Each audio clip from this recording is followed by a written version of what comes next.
Deep within the mountain caves of the Philippines, there exists a terrifying entity known as the Bungangen, a creature of legend that serves as a warning to those who dare to venture into the darkness. The Bungangen, also known as the cave spirit, is said to be the guardian of the underworld, a spirit that watches over the souls of the dead as they linger in the shadowy realm between life and death.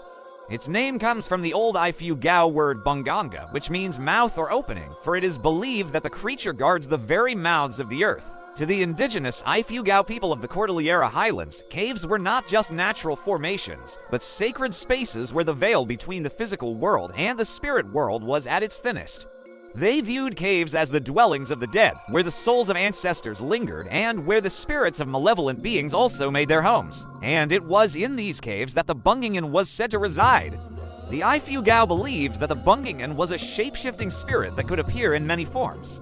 Sometimes it took the form of a gaunt old man with hollow eyes, and at other times it manifested as a monstrous bat-like creature with wings so wide it could cast a shadow on the cave walls. Its voice, too, was said to echo unnaturally, carrying both whispers and roars, as though many beings spoke at once. To appease the Bungangen, hunters and travelers would leave offerings of betel nut, rice wine, or woven cloth at the cave mouth before venturing inside. Without these gifts, misfortune was said to befall those who entered the cave. Some would be injured by falling rocks, while others would perish in sudden floods caused by the spirit's wrath. Still, braver souls would enter the cave seeking the help of the Bungangen, such as the young warrior who ventured into the belly of the earth to retrieve the skull of his ancestor that had been stolen by enemies. There he encountered the Bungangen in its most fearsome form, a shadowy beast that blocked his path. But the warrior, remembering the stories he had heard about the spirit's love for blood, offered his own blood upon a blade and dedicated it to the Bungangen.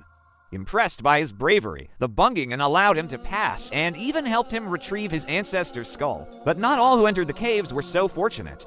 Many treasure seekers who ignored the taboo against entering caves without the proper ritual were found days later outside the cave, alive but mute, their faces pale with terror, unable ever to speak of what they had seen. The Bungangen therefore serves as a reminder to those who lived in the shadow of the mountains to always respect the earth and its mysteries, for in the depths of the earth lies a power that humans can never hope to understand. It is a symbol of the balance between the living and the dead, and it reminds us that some things are best left undisturbed. Now you know one of the scariest creatures in the Philippines. But do you want to know more about other similar scary creatures here? Then click the video on the screen now.